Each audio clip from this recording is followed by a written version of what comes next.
네, 안녕하십니까. 오늘 2022년 행정학회 동계학술대회 디지털 그린 코로나 대전환의 시대 행정을 고민하다라는 주제로 제5분과 회의 시작하도록 하겠습니다. 저희 패널은 한국행정학회에서 임팩트 포럼이라는 그런 이제 기획으로 이제 마련된 것이고요. 그린 대전환이라는 팀을 가지고 오늘 두 분의 발표 패널과 두 분의 토론 패널이 있어 총 네 분의 우리 또 학계 선생님들 모시고 패널을 시작하도록 하겠습니다.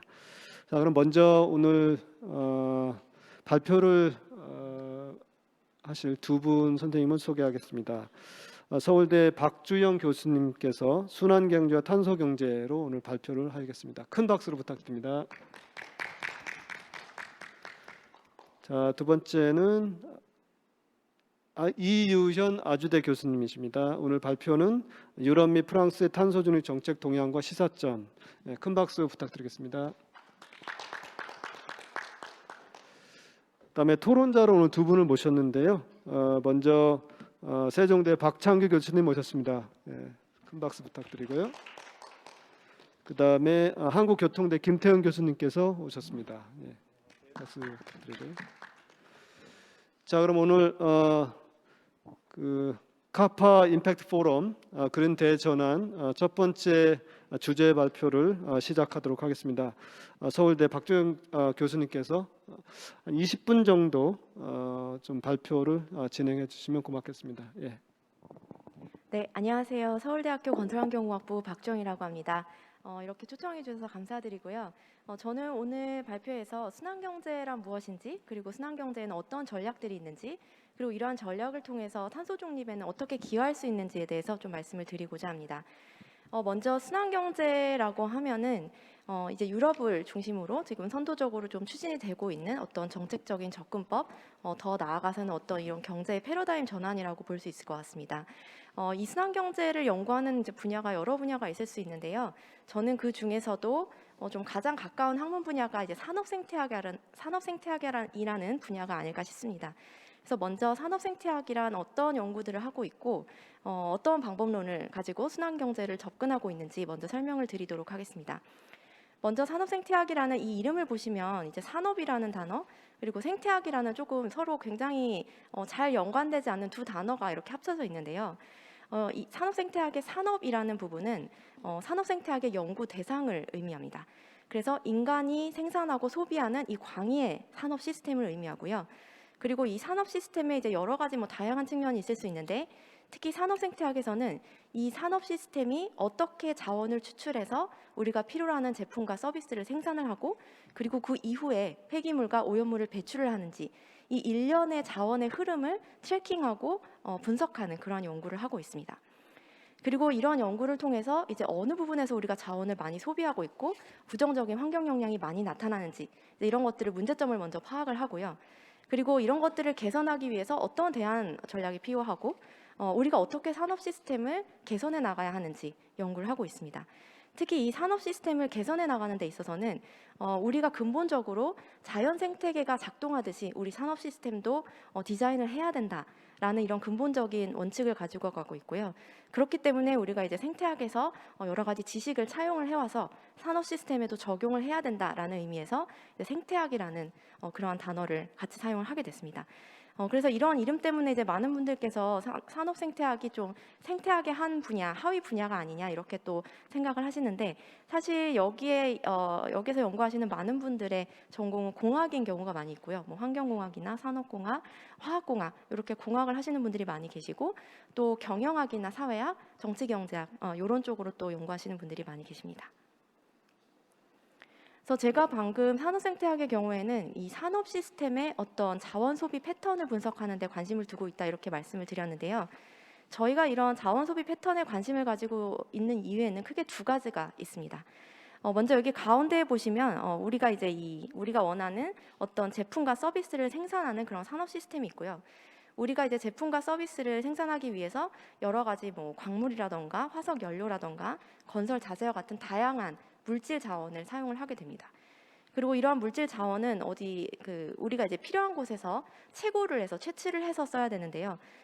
이런 이 물질 자원들이 우리가 원하는 만큼 무한정 있지 않다는 게 문제가 되겠습니다. 그래서 이런 매장량에 또 한계가 있고, 그리고 이 매장이 되어 있다고 하더라도 우리가 얼마나 이것을 경제적으로 채굴할 수 있느냐, 그리고 이것을 채굴한 이후에도 어떤 정치적인 이유 때문에 공급이 또 안정적으로 되지 않는 그런 여러 가지 부분이 있기 때문에 우리가 이런 자원 소비 패턴을 분석함으로써 어떻게 이 자원 공급 리스크를 관리할 수 있는가, 이제 첫 번째로 이런 부분에 대해서 관심을 가지고 있고요. 그리고 이렇게 자원을 소비한 이후에는 우리가 다양한 종류의 폐기물과 오염물질을 배출을 하게 되는데요. 이러한 오염물질 폐기물 배출을 통해서 여러 가지 부정적인 환경 영향이 나타날 수가 있습니다. 예를 들면 우리가 지금 많이 얘기하고 있는 어떤 기후변화 문제라든지 산성화 문제, 부영양화 문제, 또 인간 독성이나 생태계 독성 문제 같은 다양한 이제 환경 영향이 나타날 수 있는데, 이러한 환경 영향이 결국 이런 다양한 물질에 의해서 야기된다는 것이고요. 그렇기 때문에 환경 영향의 원인을 이해하기 위해서는 우리가 이런 원인이 되는 물질을 어디서 사용하고 얼마나 배출을 하고 있는지, 이제 이런 부분들을 분석을 해서 이해를 해야 됩니다. 그래서 예를 들면 이제 기후 변화 같은 경우에는 우리가 이 산업 시스템에서 어디에서 이제 온실가스를 가장 많이 배출하는지, 왜 배출하는지, 그래서 우리가 어떤 식으로 산업 시스템을 바꿨을 때 온실가스 배출을 줄일 수 있는지 분석을 해 나가야 됩니다. 그래서 이러한 두 가지 이제 목적 때문에 이제 자원 소비 패턴을 분석하는데 이제 저희가 관심을 두고 있고요. 그렇기 때문에 산업 생태학의 목적은 크게 두 가지로 나눠 볼 수 있을 것 같습니다. 먼저 첫 번째로는 자원의 공급 위험을 관리하는 것입니다. 지금 여기 보시는 그림은 우리가 사용하는 좀 대표적인 제품이 얼마나 주기율표의 다양한 원소를 사용하고 있는지를 나타내고 있는 그림이 되겠습니다. 그래서 특히 이제 여기 보시는 제품과 같은 경우에는 뭐 배터리, 연료전지, 그리고 재생에너지에 사용되는 풍력이나 태양광, 그리고 다양한 ICT 제품들이 이제 사례로 나와 있는데요. 저희가 이제 4차 산업혁명을 이끌 이런 최신 기술들이 되겠습니다. 그런데 이 오른쪽에 보시는 이 녹색 네모로 나와 있는 부분이 바로 이 기술들이, 제품들이 주기율표에 어떤 원소를 사용하고 있는지를 나타내고 있습니다. 그래서 보시다시피 로봇이나 드론과 같은 경우에는 지금 여기 표시된 대부분의 원소를 사용하고 있을 정도로 굉장히 이런 신기술들이 다양한 종류의 자원을 사용하는 데 의존을 하고 있습니다. 그런데 이 밑에 그래프를 보시면 이 다양한 종류의 이제 그 물질들에 대해서 유럽에서 평가한 공급 위험도가 나와 있습니다.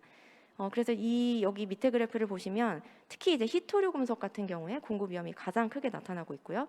그리고 마그네슘이나 니오비움, 게르마늄 순으로 공급 위험도가 높게 나타나고 있습니다.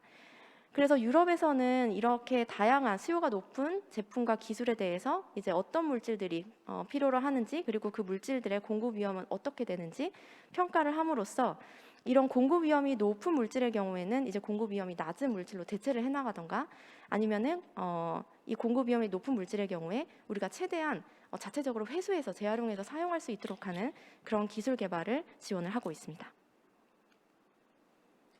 그리고 두 번째로는 이러한 자원 소비로 나타나는 부정적인 환경 영향을 이제 최소화하는 것이 목표가 되겠습니다.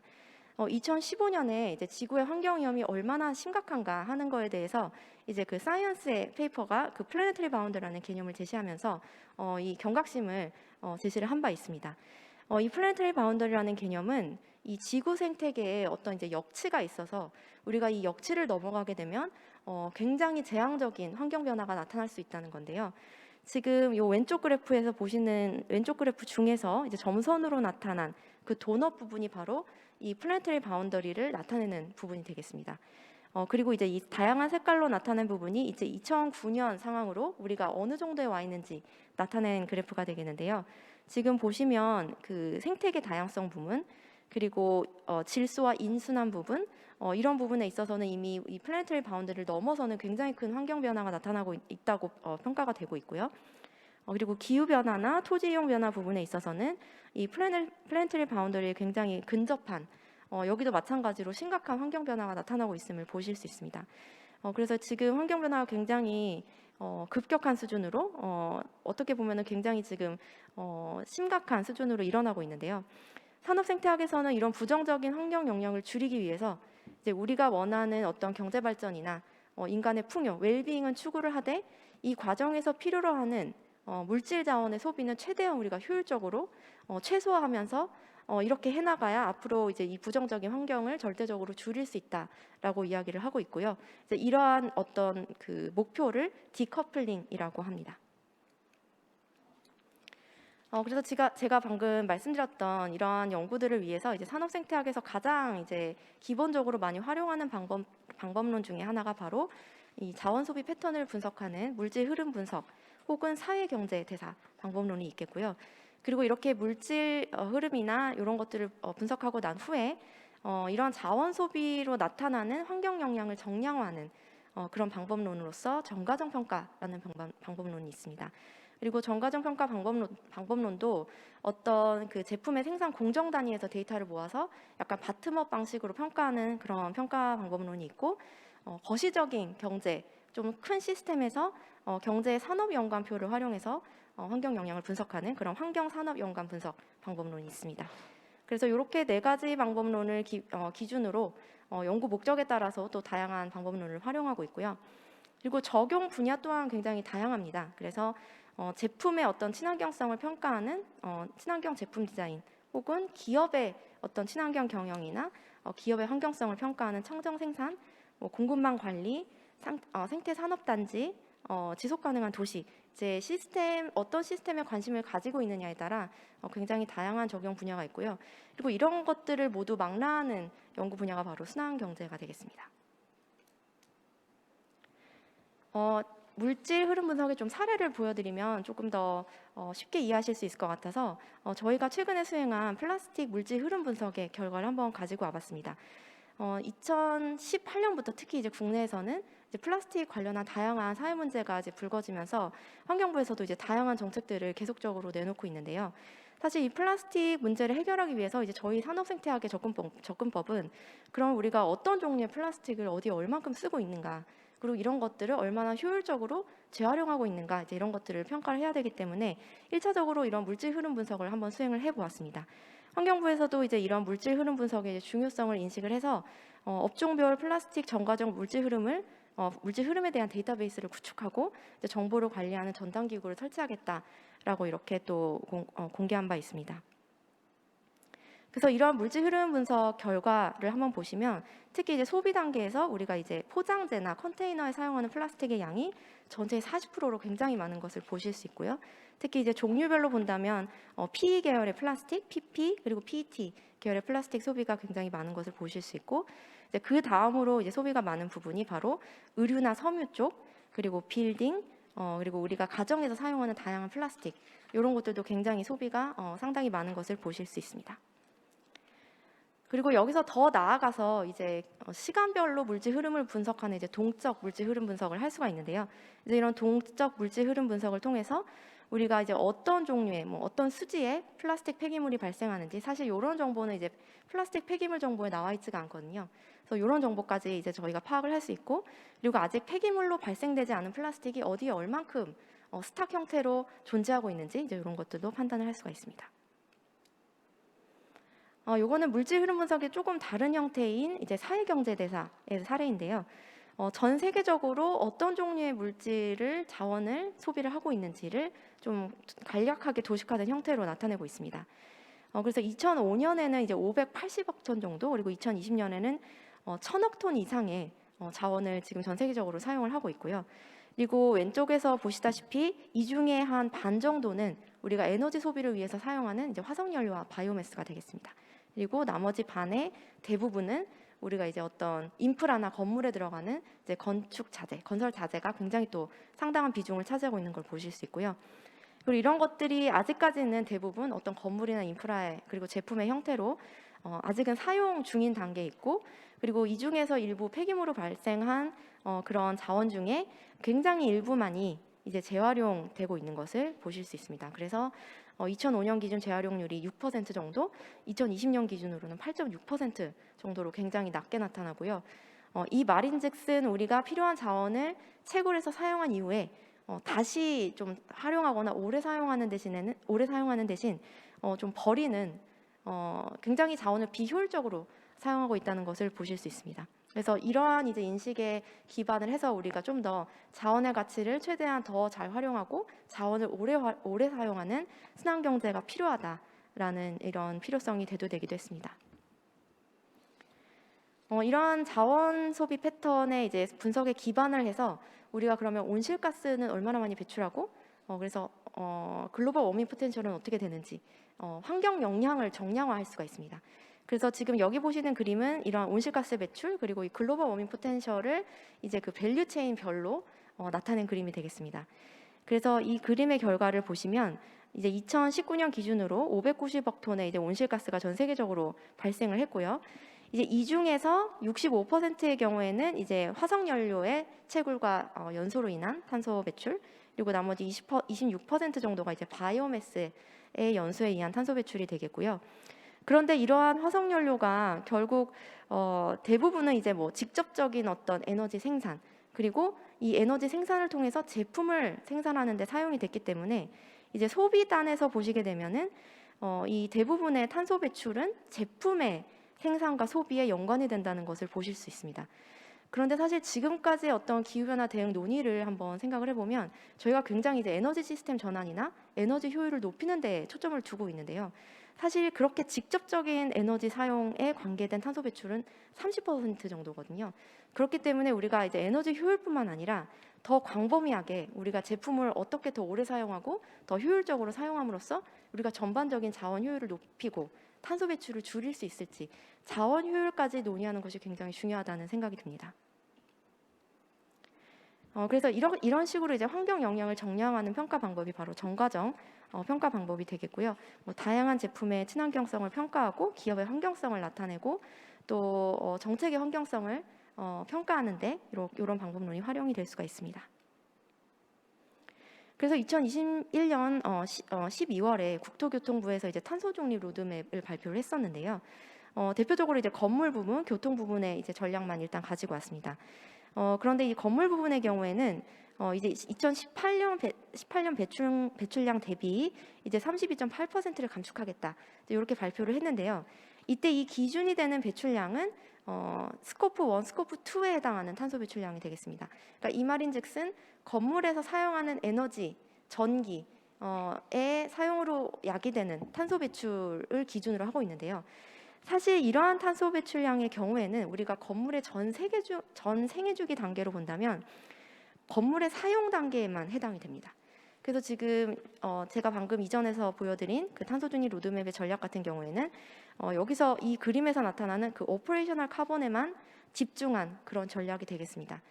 하지만 탄소 배출은 건물을 사용하는 단계뿐만 아니라 이제 건물을 짓기 위해서 자재를 생산하는 단계, 그리고 이러한 자재들을 가지고 와서 건물을 건축하는 단계, 그리고 이 건축물을 다 사용하고 난 이후에 폐기하는 단계에서도 탄소 배출이 일어나게 됩니다. 예를 들면은 2018년 기준으로 전 세계적으로 건물 사용 단계에서 60억 톤의 온실가스가 배출이 되었는데요. 건물 생산 단계에서는 24억 톤에 해당하는 탄소가 배출이 됐습니다.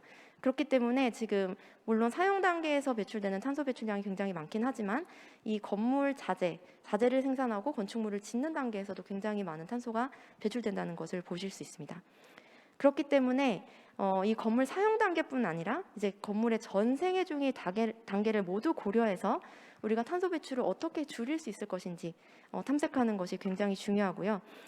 그렇기 때문에 우리가 이렇게 전 생애 중의 단계를 고려를 하게 되면 에너지 효율을 높이는 것뿐만 아니라 굉장히 더 광범위한 자원 효율 전략을 도출을 할 수가 있습니다. 그래서 예를 들면 건축물의 경우에 애초에 건축물을 좀 건축물의 디자인을 좀 효율적으로 디자인을 해서 이제 자재 사용량이 최소화되도록 그렇게 자재 사용량 자체를 줄이는 전략을 생각을 해볼 수 있고요. 혹은 이제 콘크리트나 철근과 같이 탄소 배출량이 많은 자재를 사용하는 것이 아니라 저탄소 자재들, 뭐 예를 들면 목재라든지 아니면 콘크리트라도 탄소를 덜 배출하는 저탄소 콘크리트를 사용한다든지 이런 식으로 자재를 대체해 나가는 것도 이제 중요한 자원 효율 전략이 되겠고요. 그리고 이러한 자재를 생산하는 단계에서 생산성을 높이는 전략, 그리고 애초에 건물을 더 오래 사용하거나 혹은 1인당 사용하는 건축물 면적을 줄임으로써 건물을 더 좀 효율적으로 사용하는 전략, 그리고 이제 그 이외에 이제 건축물을 잘 해체를 해서 더 재활용이 잘 되도록 하는 전략, 이런 다양한 자원 효율 전략을 생각을 해볼 수 있고요. 그리고 최근에 이제 저희 분야에서 이렇게 다양한 자원 효율 전략을 사용을 했을 때 그렇다면 이제 얼마나 탄소 배출을 줄일 수 있을 것인가, 이제 이런 것도 평가를 하고 있습니다.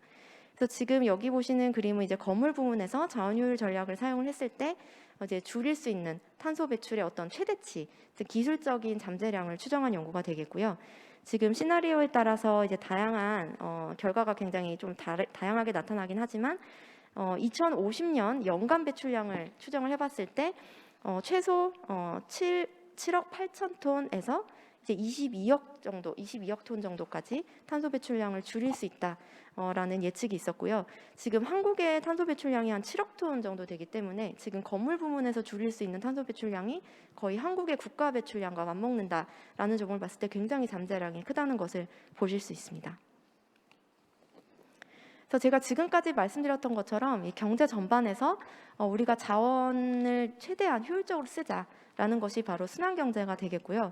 사실 많은 분들께서 순환경제라고 하면 이제 어떤 우리가 더 순환적인 물질 흐름을 만들어야 되기 때문에 폐기물을 더 재활용을 많이 하자라는 어떤 폐기물 전략으로 생각을 하시는 분들이 많이 계시는데, 사실 재활용이나 이런 회수, 재자원화 이런 것들도 굉장히 순환경제 중요한 전략이지만 사실 이 폐기물 발생 자체를 줄이는 이런 다양한 전략들이 있습니다. 그래서 순환경제 전략은 폐기물 전략에 국한되지 않는 좀 더 광범위한 어떤 경제 전반의 전략이라는 말씀을 드리고 싶고요.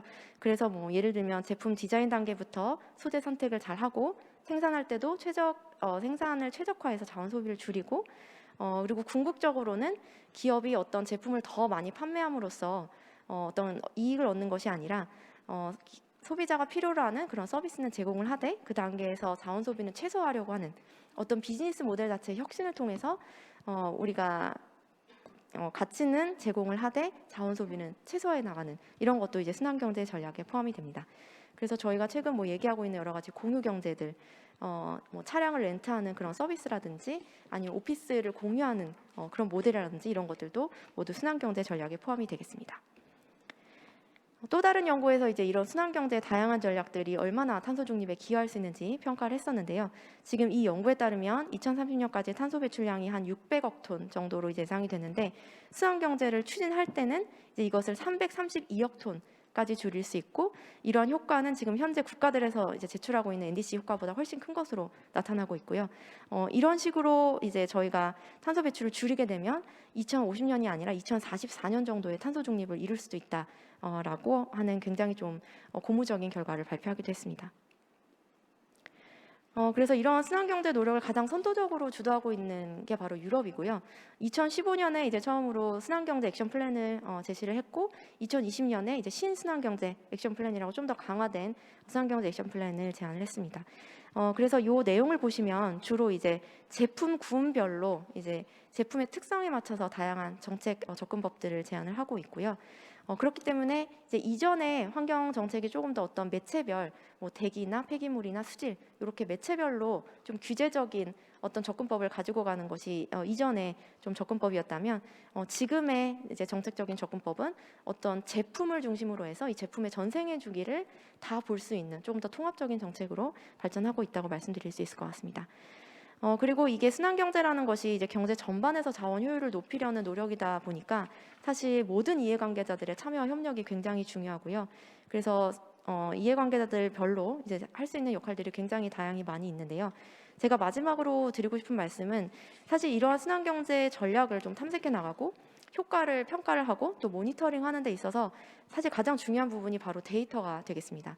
그래서 이런 굉장히 많은 데이터가 필요한데 사실 이 데이터를 확보하는 게 굉장히 지금 어려운 장애 요인 중에 하나이고요.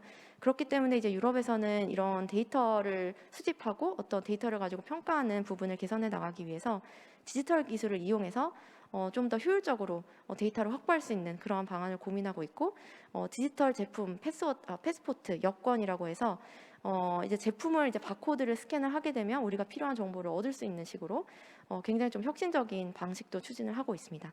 그렇기 때문에 이제 한국에서도 아직은 지금 유럽에 비해서 이런 관련 데이터들이 많이 부족한 상황인데 좀 더 많은 데이터가 확보가 되고 공유가 되는 그런 부분도 조금 개선이 되면 좋겠다는 생각이 듭니다. 네, 감사합니다.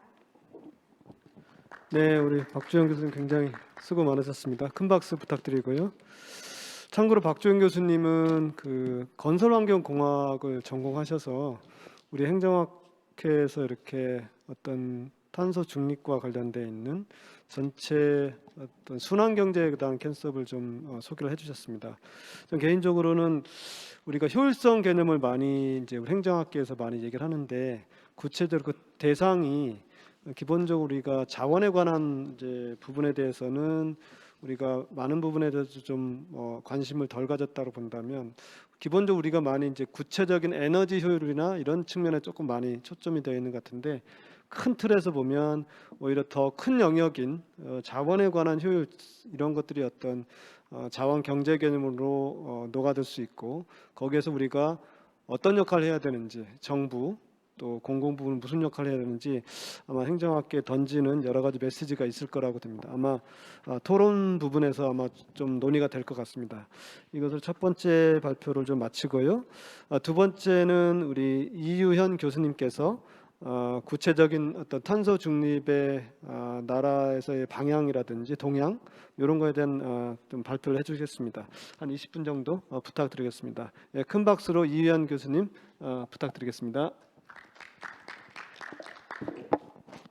네, 안녕하세요. 아주대학교 행정학과의 이유현이라고 합니다. 제가 발표한 주제는 유럽 및 프랑스의 탄소 중립 정책 동향과 시사점인데 탄소 중립의 거시적인 방향성에 대해서 설명을 드리고 박정 교수님 발표 내용과 조금 조응하면 좋을 것 같아서 요즘 가장 이슈가 되고 있는 순환경제 정책을 조금 디테일하게 살펴보도록 하겠습니다. 우선 유럽의 탄소 중립 동향인데요. 많이 알고 계시겠지만 사실은 2050년 넷제로라는 탄소 중립 목표를 가장 선제적으로 제시한 엔티티라고 볼 수 있고요. 또 요즘 많이 관심을 기울이고 있는 탄소 국경 조정이 실제로 Fit for 55 입법안에 의해서 법제화가 되어 있는 상황입니다.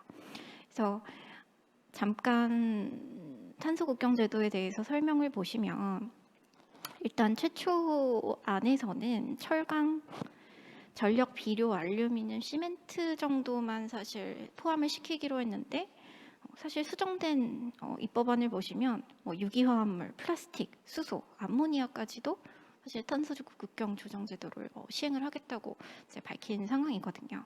사실 이러한 부분들이 우리의 환경 규제의 방향성을 사실 제시해주고 있다고 저는 생각하고 있습니다. 왜냐하면 저희는 수출 위주의 국가이기 때문에 사실 산업적인 부분에서 이런 부분들을 결코 무시할 수 없다고 생각이 듭니다.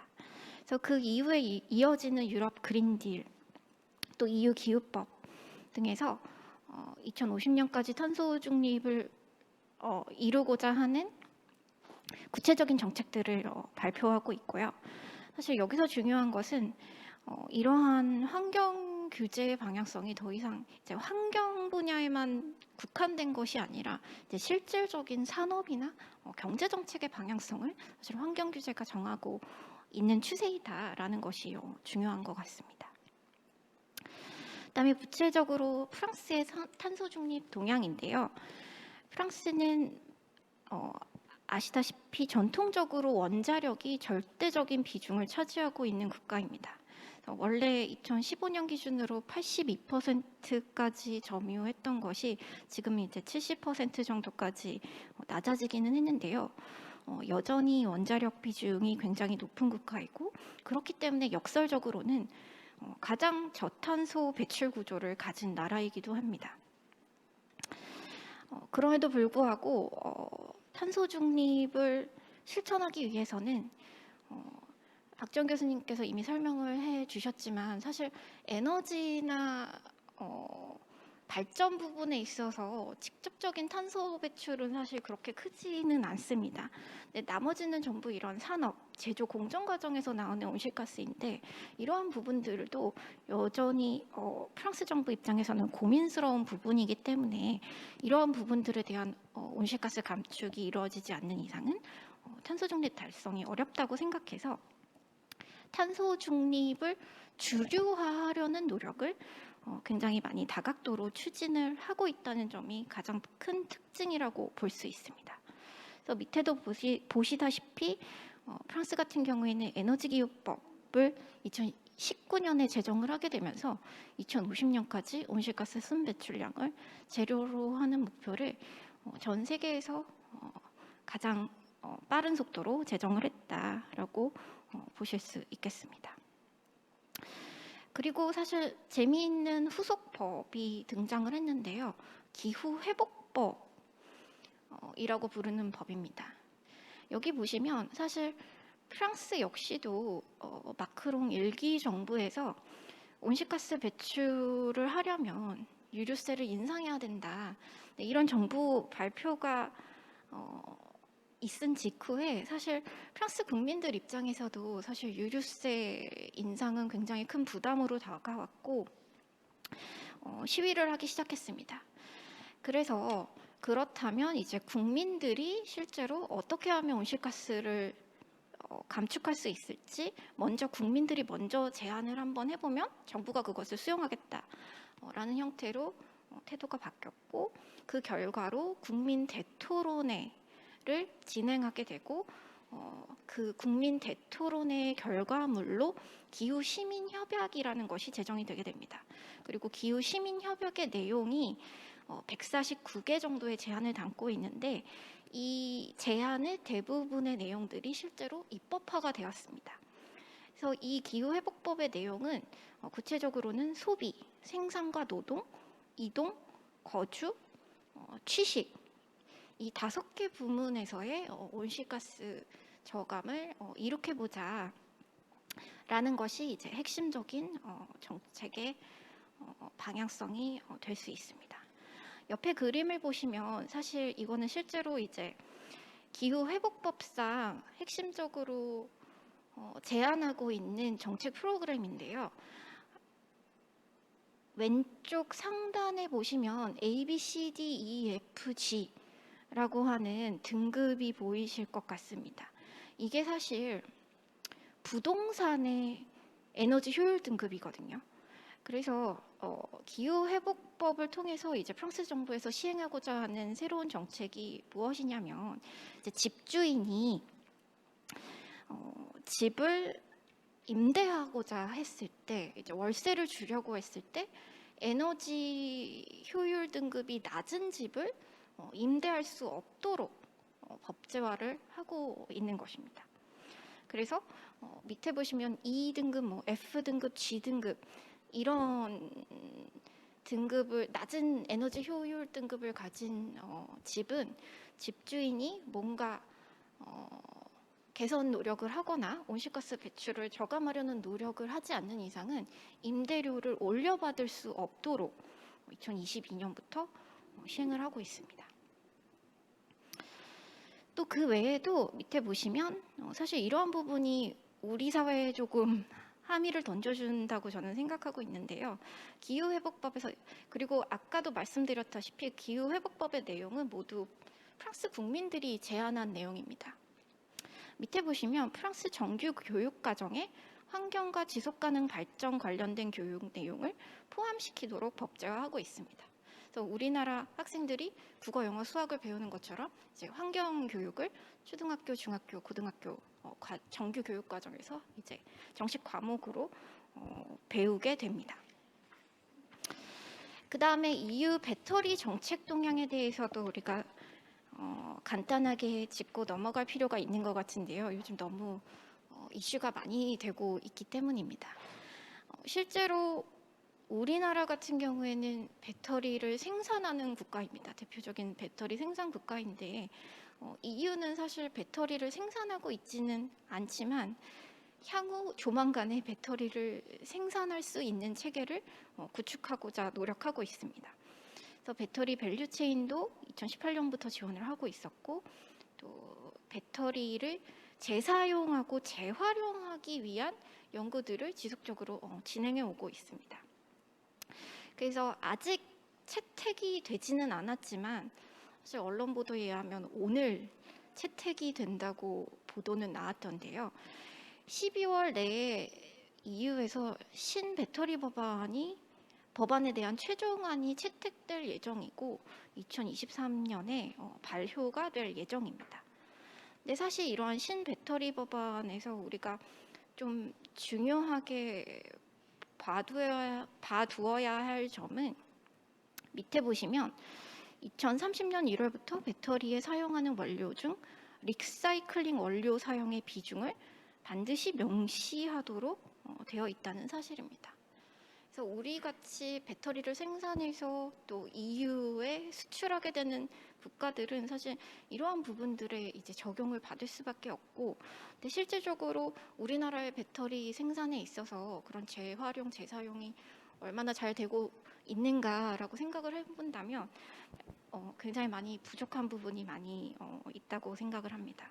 그리고 밑에 배터리 여건이라는 표현이 있는데 이게 사실 박주영 교수님께서 조금 전에 설명해 주신 내용과 같은데 사실은 가장 중요한 건 순환경제에 있어서 뭐 재활용을 하던 재사용을 하던 정보가 중요하거든요. 그래서 이게 어떻게 이 물질이 어디서 생산이 돼서 어디서 조합이 돼서 어디로 가는지 사실 이런 트래킹이 필요한데 실질적으로 이게 다 데이터고, 근데 우리나라 같은 경우에는 이런 재활용, 재사용과 관련된 데이터 체계가 제대로 구축되지 않은 실정이기 때문에 EU 같은 데서 선제적으로 배터리 여건을 도입하고 있는데, 그래서 추적 트래킹을 하고 있는데 과연 우리는 어느 수준에 와 있는가, 조금 이런 견지에서 좀 반문해 볼 필요가 있을 것 같습니다. 그 다음 탄소 중립과 순환 경제인데요. 특히 프랑스에서 가장 혁신적으로 제시하고 있는 순환 경제를 위한 낭비 방지법의 내용을 조금 소개해 드리고자 합니다. 위에 보시면 사실은 이 탄소 중립과 순환 경제의 연관 관계에 대해서 어떻게 설명을 드릴까 굉장히 많이 고민했었는데 이미 박지원 교수님께서 너무 잘 설명을 해주셨습니다.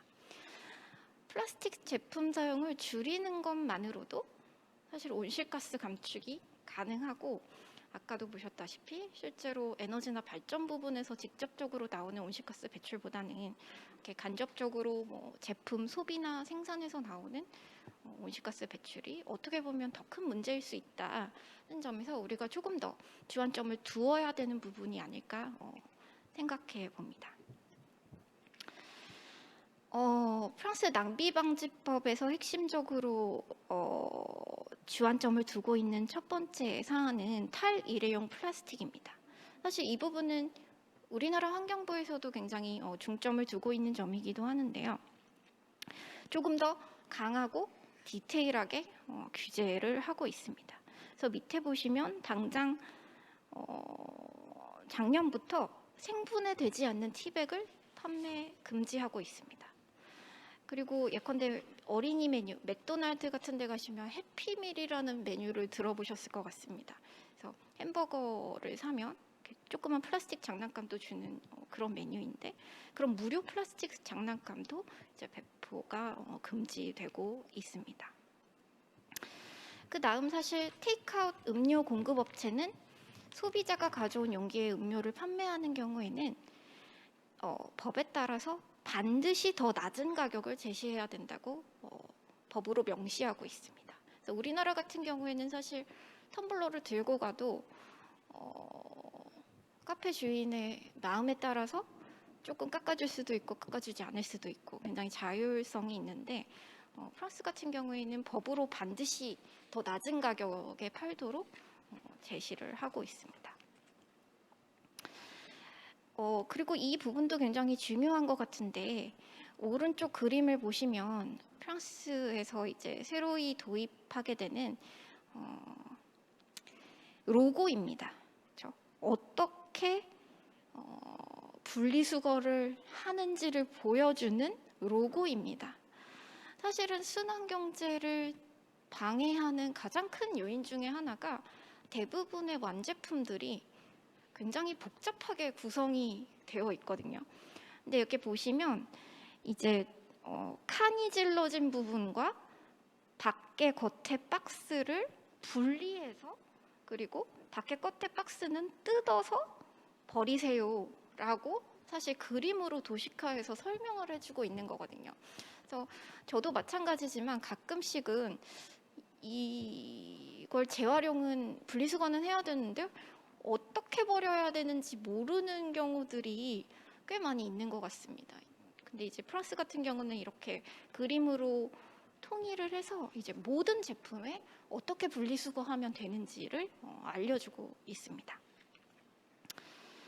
그리고 음식물 쓰레기도 감축하고 자원 재사용 기금도 조성하고, 특히나 공공조달에 있어서는 밑에 보시면 공공조달 시에 20%에서 100% 사이의 고정된 비율로 반드시 재사용, 재활용 재료를 포함한 제품을 공공조달 시에는 구입해야 된다라고 명시를 하고 있습니다.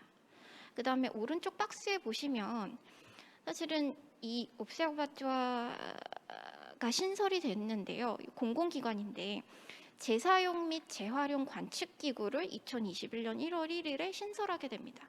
그래서 이것도 다 연결되는 부분인데요. 정보가 중요하다고 조금 전에 말씀드린 것 같습니다. 그래서 이 재사용, 재활용에 대한 트래킹이나 이제 연구를 위한 실질적인 정보를 모으기 위해서 이러한 관측기구를 신설하게 됩니다.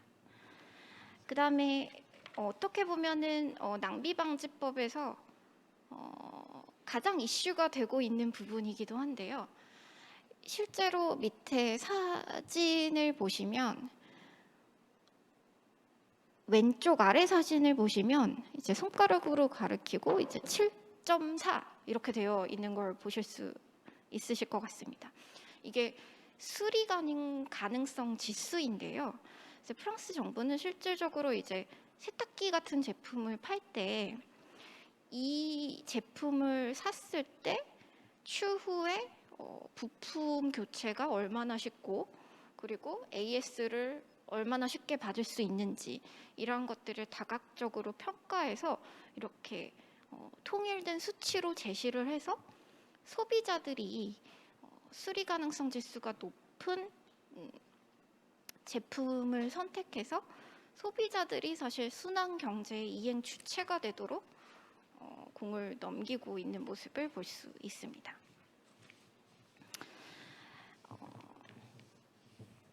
그 다음 보시면 이제 생산자 책임 재활용 제도도 확대시키고 있고, 아까 보시면 박정 교수님이 잠시 설명은 해주셨는데 에코 디자인이라고 하죠.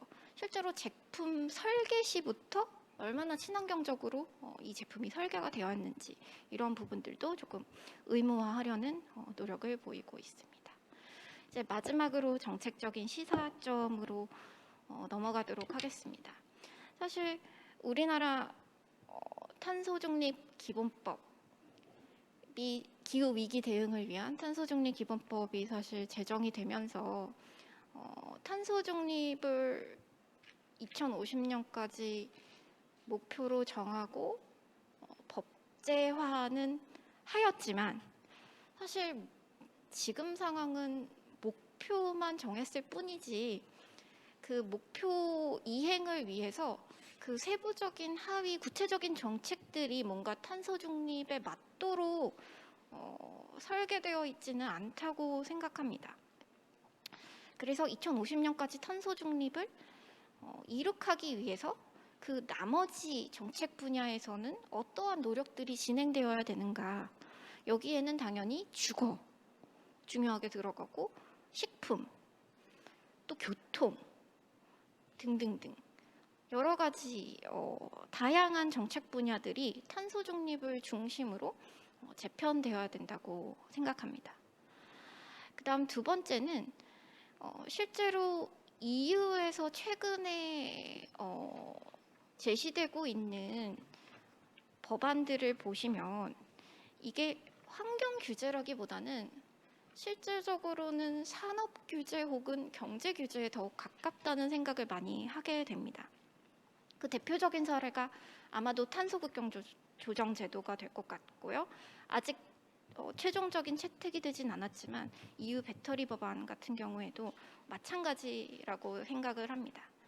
그래서 국내 환경 정책의 방향성이 수출 기반의 국내 산업계에 뭔가 시그널을 줄 수 있는 선도적인 역할을 수행할 필요가 있다고 생각이 들었습니다. 그 다음에 세 번째는 박지원 교수님이 지적해 주신 부분하고 동일한데요. 어쨌거나 정보가 가장 중요한 것 같습니다. 순환 경제를 하기 위해서 가장 중요한 것은 정보입니다. 그리고 국가의 역할은 정확한 환경 정보를 국민들에게 제공하고 그 선택과 판단은 사실 국민들이 하는 것이 맞습니다. 그래서 국민이 순환 경제의 이행 주체가 되도록 제도를 설계하는 방향성이 필요할 것 같습니다. 마지막으로는 여러 가지 목적성 기금과 경제적인 인센티브를 강화하여 조금 더 활발하게 탄소 중립과 순환 경제 이행 주체로 국민들을 전환시킬 필요가 있다고 생각을 합니다. 그래서 제가 같이 논의해보고 싶은 상황도 들고 왔는데요. 우선 프랑스와 같이 환경교육 정규화를 통한 미래 세대 육성이 필요하다고는 저는 개인적으로 생각하지만 이게 과연 한국적인 현실에서 가능한 얘기일까? 이런 부분도 사실 의문이 좀 들고요. 아까 제가 기후회복법이 어떻게 제정됐나를 설명드리면서 이게 실질적으로 바텀업으로 국민들이 전부 140여 개 이상을 제한한 입법이라고 말씀을 드렸습니다. 우리나라 같은 경우도 이러한 국민이 제한하는 입법이 조금 더 활성화되면 사실은 순환경제나 환경규제 수용성 제고에 굉장히 많이 도움이 될 거라고 생각을 하는데 이것도 역시 한국 사회에 적용이 가능한 부분일까? 이런 근본적인 화두를 던지면서 제 발표는 여기서 마치도록 하겠습니다. 네, 이희영 교수님 발표 굉장히 수고 많으셨습니다. 예. 자, 그러면 시간이 한 15분, 16분 남았거든요. 그러면 우리 토론을 바로 이어가도록 하겠습니다. 세종대 박창규 교수님부터 먼저 토론을 한 5분 정도 한번 부탁드리겠습니다. 네, 안녕하세요. 토론을 맡게 된 세종대학교 박창규입니다. 두 분 교수님 발표 정말 재밌게 잘 들었고요. 저는 사실 그 토론을 이렇게 두 분 주제가 워낙 이제 탄소 중립하고 순환 경제 측면에서 이제 유사한 부분들이 있어서 같이 이제 준비를 조금 했습니다. 두 분께서 발표해 주신 탄소 중립하고 순환 경제라는 주제는 사실은 근래 들어서 가장 중요한 이슈라고 해서 누구나 한 번쯤은 다 들어봤을 그런 주제이면서도 또 동시에 정확히 그게 뭘 의미하는지는 또 설명하기가 굉장히 어려운 그런 주제라는 점에서 좀 굉장히 시의적절한 그런 발표가 아닐까 생각을 합니다. 그 박지원 교수님께서 설명해 주신 그 순환 경제하고 탄소 중립 이건 이제 산업 생태학적 관점에서 설명을 해 주셨는데 환경을 보통 저희 행정학적 시각에서는 이제 규제나 정책 뭐 이런 쪽으로 접근을 하는데 그 정책 이슈나 대상으로서 탄소 중립을 좀 물질 흐름이나 정과장 평가 뭐 이렇게 다양한 시각에서 좀 그 구성을 이해할 수 있는 좋은 계기가 됐다고 생각을 하고요. 이우현 교수님께서 발표해 주신 순환 경제와 탄소 중립 같은 경우는 그것과는 조금 또 맥락이 다른 좀 제가 이제 느끼기에는 글로벌 규제 레짐 그런 관점에서 이제 특히 이제 기후 위기에 따른 탄소 중립 관련된 규제에서 좀 굉장히 선도적인 역할을 하고 있는 EU라든지 영내 국가들 그런 정책들을 좀 구체적으로 설명해 주시고 있다는 점에서 그 규제 관련해서도 좀 시야를 넓힐 수 있는 좋은 기회였다고 생각을 합니다. 저는 개인적으로는 그 이우원 교수님께서 이제 발표 말미에서 이제 질문으로 좀 던져주신 이런 부분들이 사실은 한국 사회에 적용 가능한 부분일까라는 그 점에 조금 공감을 하는 편인데요. 특히 이제 그 환경 규제 같은 경우는 이제 국제 레짐 변화에 따라서 발생하거나 형성되는 이제 규약이라든지 협약 뭐 이런 부분들이 국내법적 적용 상황에서 상충 문제라든지 이런 부분들이 종종 발생하게 되는데 그런 점에서 사실은 굉장히 동감한 부분들이었고요. 사실 그동안 우리나라 환경 규제 정책이라든지 제도와 같은 경우는 뭐 다들 아시겠지만 뭐 92년도 리우 선언이라든지 뭐 96년도에 OECD 가입 추진이라든지 뭐 이런 좀 국제 규범이라든지 질서에 이제 편입하기 위한 그런 과정에서 좀 촉발되고 강화된 측면을 간과할 수는 없다고 생각을 합니다. 물론 그 과정에서 이제 환경적으로도 충분히 이제 과거에 비해서 많이 개선된 효과가 발생을 했고요. 또 규제적인 측면에서 봤을 때도 과거의 어떤 명령 지시적 규제 일변도의 어떤 환경 규제 정책이 뭐 시장 유인 기제를 도입을 한다든지 최근에 탄소 중립과 관련해서도 혼합된 방식의 규제로 좀 변화하려는 그런 노력들이 이루어지고 있는 그런 부분들을 봤을 때 제도적 개선적인 측면에서도 이제 긍정적인 그런 면들을 좀 고려할 수 있는데요. 근데 그거하고 동시에 좀 생각을 해봐야 되는 것들이 가령 이런 거지. 이제 IMF 과정을 뭐 굉장히 오래되긴 했지만은 겪는 과정에서 사실 우리가 준비가 돼 있지 않은 상황에서 시장 자율화나 뭐 노동 유연화나 뭐 이런 그 국제적인 규약 뭐 이런 부분들이 이제 국내 법제화하는 과정에서 발생했던 실효성과 관련된 문제들이 사실은 이 환경 정책 분야에서도 어떻게 보면은 어떤 측면에서는 탄소 중립이라든지 순환 경제라든지 물론 당연히 해야 되는 당위성은 인정이 되지만은 그 제도적으로나 아니면은 문화적으로나 경제적으로나 준비가 되지 않았거나 아니면은 준비할 생각이 없는 조금 그런 상황에서 이제 법 제도화만 조금 앞서가는 그런 부분들은 좀 경계해야 되지 않을까 그렇게 생각이 들었습니다. 뭐 예를 들자면은 지금 뭐 아까도 말씀해주신 것처럼 뭐 일회용 컵이라든지 뭐 비닐봉지 판매를 규제를 한다든지 하는 것처럼 사용 규제 중심의 어떤 그런 부분들이 사회적 혼란이라든지 뭐 사회적 비용을 발생시킨다라는 그런 측면들이 있는데 이거를 그냥 단순하게 과도기적인 모습으로만 보고서 넘어가야 되느냐 그런 궁극적인 좀 질문이 드는 것 같습니다. 그리고 아까 이제 그 박주영 교수님께서 이제 순환 경제에서 지금 뭐 쓰레기 관리라든지 이런 폐기물 관리라든지 그런 자원 순환적인 측면이 그거를 조금 더 넘어선 그런 부분들이 중요하다라고 말씀해 주셨는데 막상 이제 와닿는 부분 같은 경우에는 이제 쓰레기 문제에서도 보면은 저희는 뭐 우리나라는 벌써 이제 쓰레기 분리수거라든지 뭐 종량제라든지 이런 것들을 통해서 직간접적으로 뭐 세금이라든지 비용이라든지 이런 것들을 지불을 해 왔거든요. 근데 그럼에도 불구하고 보면은 뭐 전국 곳곳에서 발견되는 그렇죠. 그 불법 쓰레기 매립지라든지 뭐 쓰레기 산이라든지 심지어는 쓰레기를 수출하다가 이제 국제적인 분쟁에 휘말린다든지 이런 부분들은 어떻게 보면 자원순환 분야에서도 선진적인 환경 정책을 추진하고 있다라고 굉장히 자랑스럽게 여기던 제도임에도 불구하고 그게 제대로 사실은 작동을 하고 있는가? 어떻게 보면은 우리가 지불하고 있는 비용이 정당한 것인가라는 거에 대한 질문하고도 관계가 되는 것 같고 이거는 이제 오늘 말씀해주신 탄소 중립하고 관련해서도 새롭게 추진되는 제도 역시도 그 설계라든지 작동 상황이라든지 이런 부분들에 대해서 좀 꼼꼼히 따져봐야 되지 않나라고 생각합니다.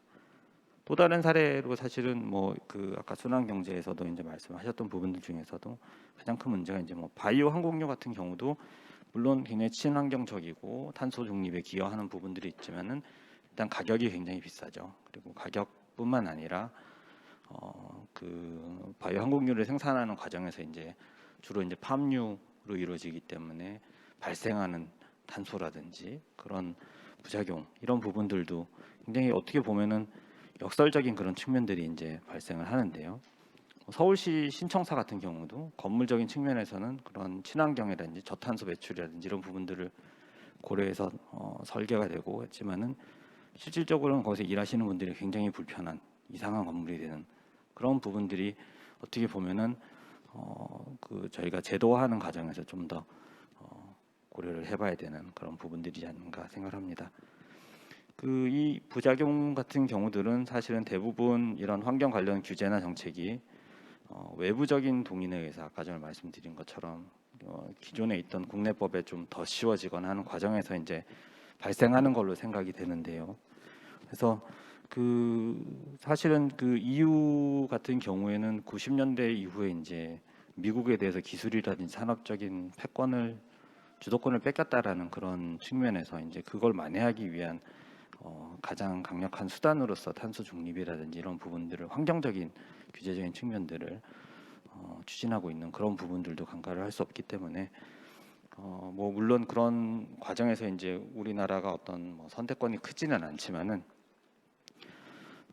아까 박주영 교수님께서 말씀하신 일종의 산업 생태학에서 이제 고려하는 홀리스틱 웨이라고 하는 그런 총체적인 관점에서 국내법이라든지 산업 경제 이런 부분들을 좀 면밀하게 들여다보고서 탄소 중립 같은 경우도 좀 주도권을 좀 스스로 형성할 수 있는 그런 계기를 만들어야 되지 않나 생각을 해봤습니다. 네, 감사합니다. 네, 곽창호 교수님 수고 많으셨고요. 자, 그러면 두 번째 토론은 그 한국교통대 김태형 교수님께서 해주시겠습니다. 한 5분 정도로 짧게 부탁합니다. 네, 안녕하세요. 올해인가요? 이제 IPCC에서 이제 6차 보고서가 나왔는데 보니까는 보고서가 너무 컬러풀하고 그래서 그림이 많아서 되게 좋아하는 보고서인데요. 보니까는 여러 가지 우리한테 함의를 주는데 이제 기후 변화와 관련된 우리의 어떤 그 과학적인 근거 뿐만 아니고 그분들이 이제 계속 보고서를 몇 차 계속 발간해 왔는데 중요한 멘트를 하나 달아놨더라고요. 자기들이 이제 과거에 예측했던 기후 변화의 속도보다 더 빨리 지금 진행이 되고 있다는 어떤 우려스러운 얘기를 했습니다. 그래서 전 세계의 과학자들이 다 모여가지고 이제 연구를 한 매우 그나마 이제 가장 객관적인 보고서라고 보는데요. 그래서 심각한 어떤 기후 변화가 진행이 되고 있는 것 같습니다. 이제 현재형으로 되고 있는 것 같고 이 관점에서 우리가 이제 본질은 이제 탄소 배출이기 때문에 기후 변화의 본질이 그 탄소를 어떻게 배출을 줄일 거냐 이 관련된 그 두 분 교수님들의 그 연구물은 아주 지금 우리 사회가 꼭 중요하게 바라봐야 될 부분들을 말씀해 주신다는 점에서 중요하다고 생각합니다. 특히 이제 저희 행정학이 가장 부족한 부분이라 할 수 있는 이제 부분이 이제 과학적 지식 공학적인 기술이 지식이 많이 부족한데 우리 그 산업 생태학적인 관점에서 좀 접근을 해주셔가지고 저희가 이해하는데 아주 큰 도움이 됐습니다. 또 이훈 교수님께서는 이제 EU하고 특히 이제 그 프랑스의 최근의 어떤 법 체계를 잘 설명해 주시니까 지역 단위하고 그 지역에 속한 어떤 국가의 어떤 정책 간의 어떤 정합성을 파악하는데도 너무 큰 도움을 주셔서 이 자리에 들어 감사드립니다. 두 분의 말씀과 저의 어떤 규범적인 생각들이 다 일치하기 때문에 그냥 선생님들의 말씀에 그냥 추가해서 같이 한번 몇 가지만 말씀을 드리면 제 생각에도 가장 중요한 게 이제 탄소 중립에 대한 인식 변화가 제일 중요한 것 같습니다. 80년대인지 90년대인지 모르겠는데요. 쓰레기 투기의 방법으로 정부가 했었던 우리나라뿐만 아니고요. 정부가 했었던 방식 중 하나가 뭐 소각, 매립 뭐 이런 것이 있었지만 바다에 투기가 있더라고요. 그래서 그거 보고 제가 깜짝 놀랐었는데요. 근데 이제 과거의 경제 우리가 얘기하는 이제 기후 변화라든지 환경 문제의 어떤 것이 정상적 경제 활동이 피치 못할 것으로 이제만 생각을 해왔는데 이제는 그것이 우리 생존과 관련돼서 그 비용이 더 편익보다 더 큰 역전의 위기에 와 있다. 특히 이제 미래와 현재 간의 이제 시간 선호 문제 때문에 자꾸 이게 정책 대응이 어려운데 또 국민들의 인식 전환도 어렵고요. 그 부분에 대해서 우리가 좀 적극적으로 나서야 되지 않겠나 하는 생각도 했습니다. 최근에 이제 두 번째는 최근에 그나마 이제 바이든이 등장하면서 집권하면서 다시 국제적인 어떤 환경 레짐이 다시 부활할 수 있는 기회가 된 거고 있는 것 같습니다. 그래서 과거에는 우리가 열심히 하더라도 국제적인 수준에서 이 제로섬 문제가 있어가지고 근데 최근에 그러니까 집단행동 딜레마 문제를 해결할 수 있는 그런 국제적인 체제가 다행스럽게도 지금 진행되고 있는 것 같아서 우리도 적극적으로 이제 과거에 이제 그 기후 체제가 마련되지 못할 때는 우리만 하게 되면 우리만 손해가 봐서 적극적으로 나서기가 어려웠었는데 그 분위기가 조성되고 있는 것 같습니다. 그래서 탄소 중립하고 경제 간의 선순환 구조가 만들어질 수 있다. 그 관점에서 좀 넓게 생각해야 될 것 같고요. 특히 말씀하신 것처럼 이제 성장의 도구, 유럽에서 가장 중요한 성장 도구로 고용의 도구로서 지금 쓰고 있고, 특히 현대자동차가 이제 유럽에 판매하려는 때 그 친구들 그 기업이 분석한 보고서를 보니까는 대단하더라고요. 유럽의 자동차를 팔아먹기 위해서 어떠한 규제 체계를 지금 극복을 해야 되느냐. 그래서 그 대부분이 다 환경 규제와 관련돼 있다. 그래서 우리도 진입 규제로서 지금 활용되고 있다는 측면도, 산업적인 측면도 고려해야 될 것 같습니다. 그 EU ETS를 보면 1기 때 망했다가 2기 때도 또 망하고 3기 때가 조금 어떻게 해보고 뭐 이런 상황이 있잖아요. 그래서 이 기후 문제 같은 것이 워낙 광범위하고 여러 가지 주택부터 수송, 에너지 뭐 모든 게 포괄돼 있다 보니까 쉽지는 않은 것 같습니다. 그래서 EU ETS가 1기 때 망했지만 어쨌든 2기, 3기로 되면서 조금 더 안정화되고 이런 걸 보면 결국 우리도 지속 가능한 제도, 탄소 중립을 위한 정책 이런 것들을 개발하고 학습할 필요가 있지 않겠나 생각합니다. 마지막으로 좋은 말씀을 해주셨는데요. 국민 대토론회, 국민 수요에 반영해서 프랑스의 기후 회복법을 말씀해 주시고 아주 좋은 아이디어라고 생각합니다. 우리도 실제로 문재인 정부 때 원전 관련된 공론 프랑스의 그런 문화를 받아들여서 한번 시도한 적도 있고 그 평가에 대해서는 논란의 여지가 있지만 이 국민 전반의 인식 개선이 필요한 이 탄소 중립을 구현하기 위해서 꼭 중요한 아이디어라고 생각을 합니다. 감사합니다. 네, 수고하십니다. 김태형 교수님 수고 많으셨고요. 지금 시간이 한 2분 정도 남았는데 오늘 제가 사회 보면서 아무래도 이 두 발표 내용을 좀 보면은 실제 건설 환경 쪽 공학사에 대해서 보는 이런 탄소 중립과 순환 경제에 대한 개념, 그리고 EU와 프랑스의 구체적인 어떤 정책 프로그램과 수단이라고 저는 이해를 하거든요. 근데 저희가 행정학계 입장에서 봤을 때 이걸 어떻게 띠어라이징하는 부분도 저희 학계의 어떤 역할인 것 같습니다. 제가 두 분 선생님한테 짧게 조금 실무적인 거 말고 이론적 측면에서 과연 이 논의 구조를 어떻게 행정학계에서 해야 될 영역이 어떤 것이 있을 수 있는지 그런 부분에 관한 어떤 질문을 좀 드리고 싶습니다. 그러면 먼저 우리 박 교수님께서 조금 뭐 편하게 말씀해 주셔도 좋고요. 건설 환경 쪽에서 바라보는 행정이나 정책 사에 대해서 이 논의 구조를 어떻게 이론화하는 데서 좀 부족한 부분이 있었는지 개인적인 소견도 좋고요. 또 이 교수님께서는 지금 구체적인 EU 사례나 프랑스 사례가 있는데 많은 말씀하신 것 같습니다. 시민 참여라든지 뭐 바텀업 또는 정부와 민간 부분의 역할, 파트너십, 거버넌스 다양한 것들이 있는데 어느 부분이 EU에서는 띠어라이징하는 파트에서 많이 어드밴스 되어 있고 한국에서는 어떤 우리 학계에서 이 논의를 접목을 시켜야 되는지 조금 포인트를 잡으셔서 말씀해 주면 더욱 고맙겠습니다. 네, 박 교수님 부탁합니다. 네.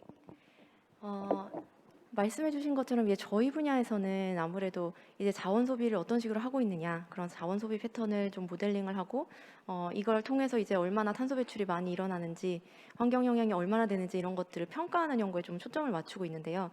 최근에 이제 특히 이제 초점을 맞춰서 많이 나왔던 연구가 이 순환경제의 이제 탄소 저감 효과였던 것이고, 그래서 순환경제의 탄소 저감 효과가 굉장히 잠재력이 크다라는 이제 이런 얘기들을 많이 하고 있는데, 사실 저희 분야에서 좀 제가 많이 부족하다고 느끼는 것은 이제 저희가 평가하는 것은 어떻게 보면 어떤 기술적인 잠재력 이제 이런 것이고, 그래서 우리가 이 탄소 배출을 줄이기 위해서 어떤 효과가 좋은 순환경제 전략을 어떻게 실행해 나가야 하는가, 뭐 어떤 규제적인 접근, 어떤 정책적인 접근을 가지고 나가야 하는가, 이 부분에 대한 논의가 또 필요한데 여기에 대한 지금 연구가 많이 좀 부족하다는 생각이 듭니다.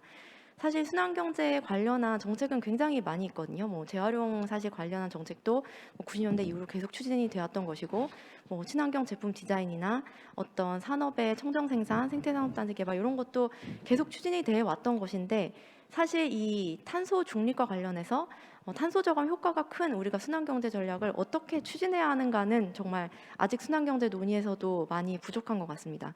그래서 예를 들면 저희가 이제 건물 쪽에 특히 이제 연구 결과를 봤을 때 특히 이제 탄소 저감 그 효과가 큰 전략들을 보면 애초에 이제 건물의 1인당 면적을 줄이거나 건물의 디자인을 다른 식으로 해가지고 건축물에 들어가는 어떤 콘크리트나 철근 사용량 자체를 줄이는, 어떻게 보면 이제 소비 자체가 줄어야 그 탄소 저감 효과가 가장 큰 경향이 있거든요.